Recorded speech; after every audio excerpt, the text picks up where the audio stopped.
When you go out drinking with your friends at the pub, does their conversation occasionally lead to the myth that is global warming? Or does your neighbours only water their yard when rainwater has filled their tanks? Or does little Susie complain about ethics when you serve up a side of Billy the Lamb? This kind of subversive behaviour strongly indicates that your friends, family, and neighbours are environmentalists. Please call this tip line so that we can stem the green tide before it starts.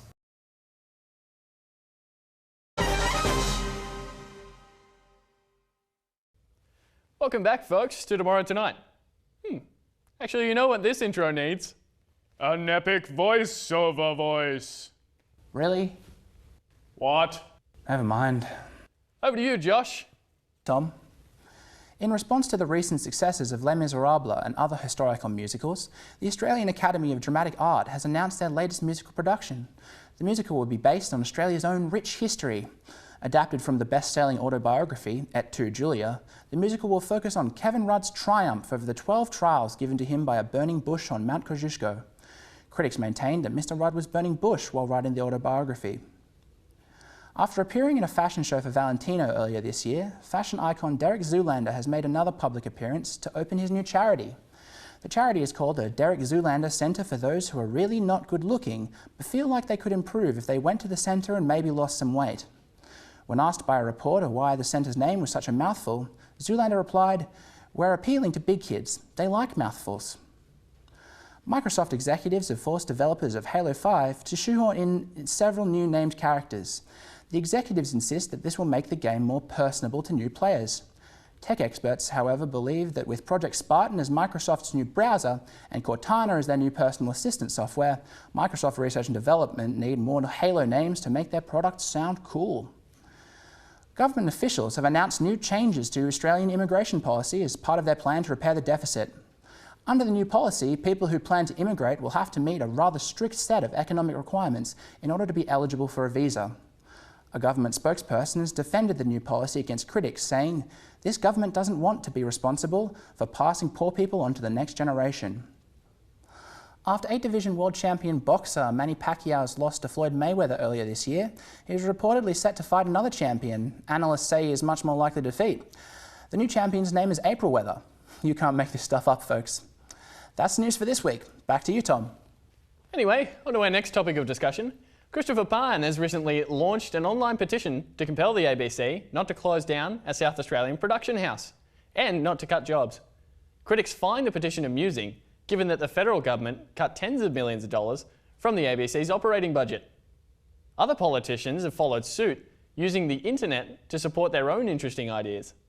Our panel has studied some campaigns from the big political names. Let's throw it open to the panel. Josh, what are your thoughts?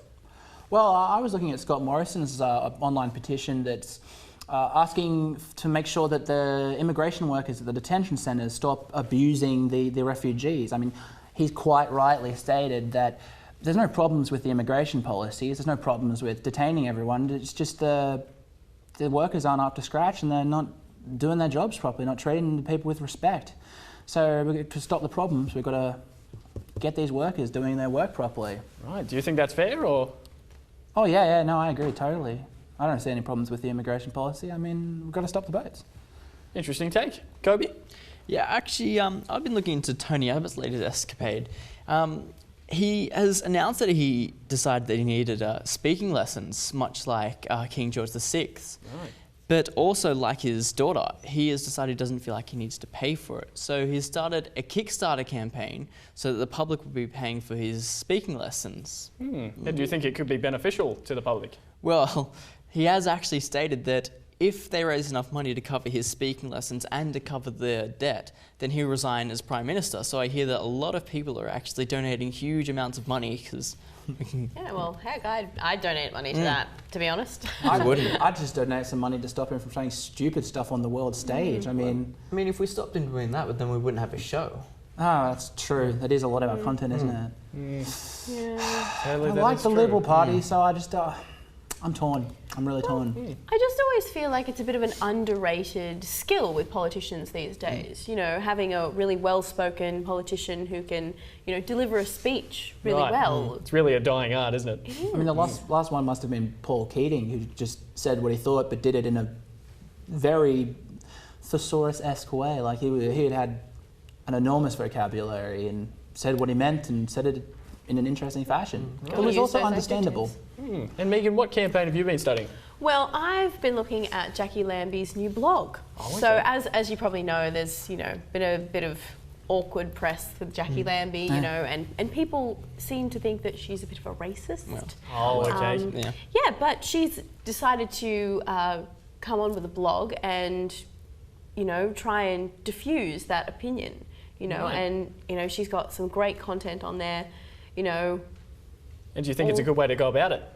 To do it on the online platform like that? I definitely think, it's a lot more accessible to way more people. Right.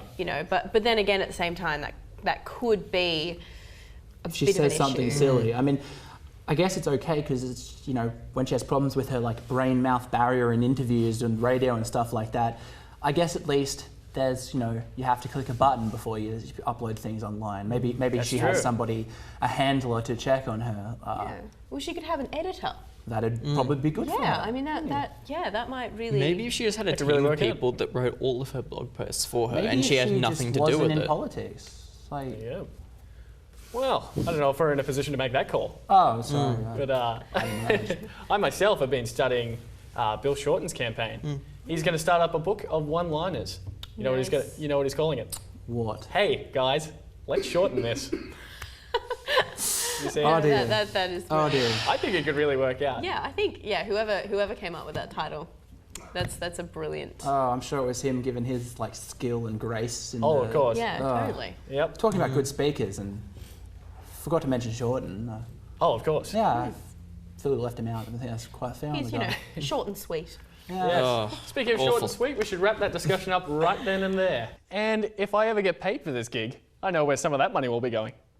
But that's all we have time for now, so I'd like to thank our guests, Megan Richards and Kobe Wheeler. And finally, I'd like to thank our resident news anchor, Josh Walter. I'm Tom Lahoure. Join us next week for the final episode of the season, where we will bring you the news of tomorrow tonight.